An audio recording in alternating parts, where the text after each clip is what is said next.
School service কমিশনের নিয়োগের ক্ষেত্রে একাধিক অসঙ্গতির অভিযোগ উঠেছিল। এবার যাদের সুপারিশ ছাড়াই চাকরি হয়েছে, স্কুল সার্ভিস কমিশনকে সেই 57 জনের তালিকা প্রকাশের নির্দেশ দিয়েছিলেন কলকাতা হাইকোর্টের বিচারপতি অভিজিৎ গঙ্গোপাধ্যায়। সেই নির্দেশ মেনেই সুপারিশপত্র ছাড়া নিয়োগ 57 জনের তালিকা প্রকাশ করল কমিশন। কলকাতা হাইকোর্টের নির্দেশ অনুযায়ী পদক্ষেপ করল মধ্যশিক্ষা পর্ষদ। দুটি পৃথক নির্দেশিকা জারি করা হয়েছে পর্ষদের তরফে। একটি নির্দেশিকায় 57 জন গ্রুপ সি প্রার্থীর নিয়োগ বাতিল করা হয়েছে। অপর একটি নির্দেশিকায় 785 জন গ্রুপ সি প্রার্থীর নিয়োগ বাতিল করার কথা জানানো হয়েছে।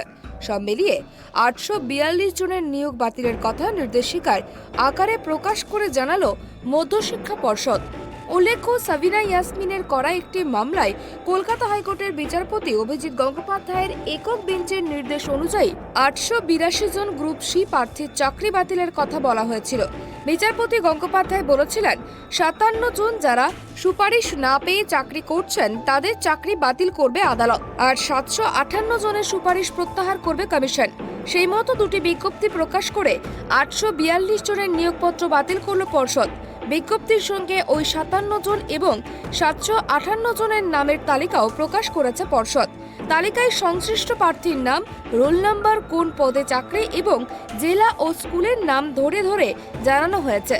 উল্লেখ্য, গত 10ই মার্চ হাইকোর্টের তরফে নির্দেশ দেওয়া হয়েছিল, আর এবার সেই মতো পদক্ষেপ করল মধ্যশিক্ষা পর্ষদ। উল্লেখ্য, গত শুক্রবারই কলকাতা হাইকোর্টের তরফে দুপুর 3:15 মধ্যে ওই 57 জনের নাম জানানোর নির্দেশ দেওয়া হয়েছিল কমিশনকে।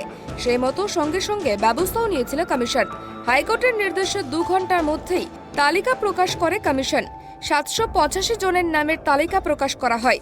এরপর বিচারপতি অভিজিৎ গঙ্গোপাধ্যায় দুপুর 3:30টার পরে সাবিনা ইয়াসমিনের করা গ্রুপ সি মামলায় 842 জনের চাকরি বাতিলের নির্দেশ দেন।